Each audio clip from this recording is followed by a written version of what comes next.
ಸಮೀರ್ನ ಬಂಧನದ ಬೆನ್ನಲ್ಲೇ ದೂತ ಸಮೀರ್ನ ಸುಳ್ಳಿನ ಕಂತೆ ಕೂಡ ಕಳಿಸಿಕೊಳ್ತು. ಯಾವುದೋ ಕೋಣೆಯಲ್ಲಿ ಕೂತ್ಕೊಂಡು AI ವಿಡಿಯೋ ಮಾಡಿ ಜನರಿಗೆ ಮಂಕ್ ಬುದ್ಧಿ ಹಚ್ಚಿದ್ದ. ಈಗ ತಾನೇ ಹೇಳಿದ ಸತ್ಯ ಅಂತ ನಂಬಿಸಿ ಶಿವತಾಂಡವ ಶುರು ಆಗುತ್ತೆ ನೋಡಿ, ಸತ್ಯ ಹೇಗೆ ಹೊರಬರುತ್ತೆ, ಎಲ್ಲದಕ್ಕೂ ಸಾಕ್ಷ್ಯ ಇದೆ ಅಂತ ಪುಂಖಾನುಪುಂಖವಾಗಿ ಹೇಳಿಕೆಗಳನ್ನ ಕೊಟ್ಟಿದ್ದ. ಸುಳ್ಳಿನ ಹೇಳಿಕೆಗಳು, ಸರಮಾಲೆ, ಅರಮನೆಯನ್ನೇ ಕಟ್ಟಿದ್ದ. ದೂರದಾರನಿಗೆ ಭೀಮಾ ಅಂತ ಕೂಡ ಹೆಸರು ಕೊಟ್ಟಿದ್ದು ಇವನೇ. ಅನನ್ಯ ಭಟ್ ಅನ್ನುವ ನಕಲಿ ಯುವತಿಯನ್ನ ಸೃಷ್ಟಿಸಿದ ಧರ್ಮಸ್ಥಳ ಕ್ಷೇತ್ರಕ್ಕೆ ಭಕ್ತರ ಭಾವನೆಗೆ ಚ್ಯುತಿ ಬರುವಂತೆ ಮಾಡಿದ್ದೇ ಈತ. ಬೀದಿಗೆ ಬನ್ನಿ, ಹೋರಾಟ ಮಾಡಿ ಅಂತ ಕೂಡ ಕರೆ ಕೊಟ್ಟಿದ್ದ. AI ಕಟ್ಟುಕತೆಗಳ ಅಸಲಿಯತ್ತು ಈಗ ಅನಾವರಣ ಆಗ್ತಾ ಇದೆ. ಈಗ ವಿಚಾರಣೆಗೆ ಬರಬೇಕು, ನೋಟಿಸ್ ಹಾಕಿದ್ದಾರೆ, ಬರ್ತಾರೆ, ಯಾವತ್ತೋ ದಿನ ಬರ್ತಾರೆ, ಬರಲೇಬೇಕು.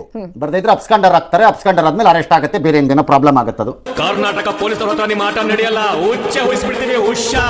ಒಂದು ಕಡೆ ಬುರ್ಡೆ ದಾಸ ಯಾವುದು ಇಲ್ಲ ಅಂತ ಅವನು ಬಿಟ್ಟ ರೈಲು, ಇನ್ನೊಂದು ಕಡೆ ಅನನ್ಯ ಭಟ್ ವಿಚಾರದಲ್ಲಿ ಈಕೆ ಬಂದು ಹಿಂಗ್ ಹೇಳಿದ್ರು. ಈಗ ನಮ್ಮ ಹಣೆ ಬರ ನಿಮ್ಮನ್ನ ನಂಬಿ ನಾವು ಪೂರ್ತಿ ಮುಳುಗ್ ಹೋಗ್ಬಿಟ್ವಲ್ರಿ. ಈಗ ಯಾರಿಗೆ ಕರೆ ಕೊಡೋಣ ಸರ್? ಬಂದಿ ಹೋರಾಟ ಮಾಡಿ, ಗುರಿ ಮುಟ್ಟುವವರೆಗೆ ನಿಲ್ಲಬೇಡಿ. ಯಾರ ಕರೆ ಕೊಡೋಣ? ಈಗ ಯುದ್ಧಕ್ಕೆ ನಿಂತ ಮೇಲೆ ಸೈನಿಕರು ಲೆಕ್ಕ ಹಾಕಕ್ಕಾಗಲ್ಲ. ನೀವು ಧರ್ಮಸ್ಥಳ ಪ್ರವೇಶ ಮಾಡಿದ್ರೆ ಅಥವಾ ಎಲ್ಲರೂ ಓಡಾಡಿದ್ರೆ ಪ್ರೊಟೆಸ್ಟ್ ಮಾಡಿ ಅಂತ ಕರೆ ಕೊಡೋಣ. ಏನು ಕರೆ ಕೊಡಬೇಕು? ಏನು ಉತ್ತರ ಕೊಡ್ತೀಯ ಇದಕ್ಕೆ? ಹೇಳು ಒಂಚೂರು. ಬಿಟ್ವೀನ್ ಸೋಷಿಯಲ್ ಮೀಡಿಯಾ, ನ್ಯೂಸ್ ಪ್ಲಾಟ್ಫಾರ್ಮ್ಸಲ್ಲಿ ಎಲ್ಲರೂ ಅಲ್ಲದೆ ಇರ್ಬೋದು ಕೆಲವರು, ಮತ್ತು ನಾರ್ಮಲ್ ಮೈನ್ ಸ್ಟ್ರೀಮ್ ಲೆಗಸಿ ಮೀಡಿಯಾನಲ್ಲಿ ಅದ್ರ ಮೇಲೆ ಆರೋಪ. ಲೆಗಸಿ ಮೀಡಿಯಾ ಅಂದರೆ ನಮ್ಮಂಥವ್ರು, ನಾವು ಏನು ಮಾಡಿಲ್ಲ, ಏನೋ ಆಗೋಗಿದೆ, ಮಾಡಿಬಿಟ್ಟಿದ್ದಾರೆ. ಯಾವ ಬೋಳಿ ಮಗ ಹೇಳಿದ್ರಿ? ಏನ್ರಿ ಅದು ಮಾತಾಡೋದು? ಏನು ಮಾತಾಡ್ತಾರ್ರಿ? ಯಾವನ್ರಿ ಅವನು?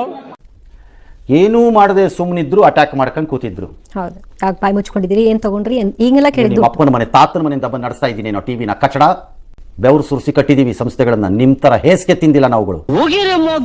ಈಗ ಇವ್ರು ಸಾಹೇಬ್ರು ವಿಡಿಯೋ ಮಾಡಿ ಹೇಳಿದ್ದಾರೆ. ಇರ್ಬೋದ್ರಿ, ನಿಜ.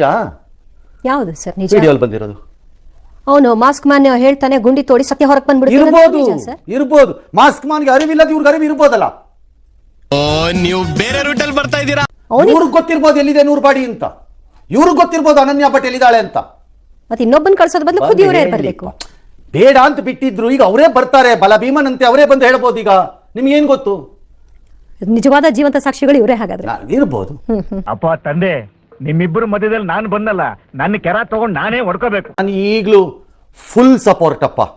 ಅಲ್ಲಾಗಿರೋ ನಿಜವಾಗ್ಲೂ ಆಗಿರಬಹುದಾದ ಯಾವುದಾದ್ರೂ ಒಂದು ರೇಪ್ ಅಂಡ್ ಮರ್ಡರ್, ಹೆಣ್ಮಗುದೋ ಅಥವಾ ಮರ್ಡರ್ ಯಾರ ಗಂಡು ಸುರದೆ ಹಾಕೊಳ್ಳಿ ಇದ್ರೆ ಅದನ್ನ ಯಾತಕ್ಕೆ ಮುಚ್ಚಿಡ್ಬೇಕು? ಅವ್ನು ಯಾವನಾರು ಆಗಿರ್ಲಿ ಮಾಡಿದವನು, ಯಾಕೆ ಮುಚ್ಚಿಡ್ಬೇಕು? For what? ಅವ್ರು ಹೇಳಿದ್ರು ನ್ಯಾಯ ಆಯ್ತಾ ಕಣ್ರಿ? ನನ್ನ ಹತ್ರ ಬಂದು ಕಾಫಿ ಕೊಡ್ಸಕ್ಕೆ ಯೋಗ್ಯತೆ ಇಲ್ಲದೆ ಇರೋರೆಲ್ಲ ದುಡ್ಡಿನ ವಿಚಾರ ಮಾತಾಡಿದ್ರೆ ಚಪ್ಪಲಿ ಹೊಡಿಸ್ಬಿಟ್ಟು ಹೊಡಿತಾರೆ ಜನ. ಹೇಳಿದೀನಿ, ಅಯೋಗ್ಯರು ತಗೊಂಬಂದು ಕ್ಯಾರ ಕಿತ್ತೋದಂಗೆ ರೋಡಾಗಿ ಹೊಡೀರಿ ಲೋಪಾರ್ ನನ್ನ ಮಕ್ಕಳನ್ನ. ಆಧಾರವಿಲ್ಲದ ಕ್ಷೇತ್ರವನ್ನ ಟಾರ್ಗೆಟ್ ಮಾಡಿದ್ದೀನಿ. ಈಗ ಬಂದು ಕೊಡಪ್ಪ, ಎಕ್ಸ್ಪ್ಲನೇಷನ್ ಕೊಡು. ಯಾರು ಬೇಡ ಅಂದ್ರು? ನಿಮ್ಮ ವರ್ಣನೆ ಹೆಚ್ಚು ಕಡಿಮೆ ಪ್ರತ್ಯಕ್ಷದರ್ಶಿ, ನೋಡಿದ ರೀತಿಯಲ್ಲೇ ಹೇಳ್ತಾರೆ. ಈಗ ಹೇಳಿ, ತಾಕಿದ್ದೆ ಕೇಳಿ ಅವನ್ನ ಬಂದು ವಿವರಣೆ ಕೊಡಬಹುದು ಅಂದ್ಕೊಂಡಿದ್ದೀನಿ ನಾನು. ವಿಚಾರಣೆಗೆ ಹಾಜರಾದ್ರೆ ಎಕ್ಸಾಕ್ಟ್ ಆಗಲೇಬೇಕು. ಆದರೆ ಏನಿಲ್ಲ, ಅಲ್ಲಿ ಆಗಲೇಬೇಕು. ಇಷ್ಟು ಹೇಳಕ್ಕೆ ಇಷ್ಟಪಡ್ತೀನಿ. ಓಕೆ ಫ್ರೆಂಡ್, ಬಾಯ್.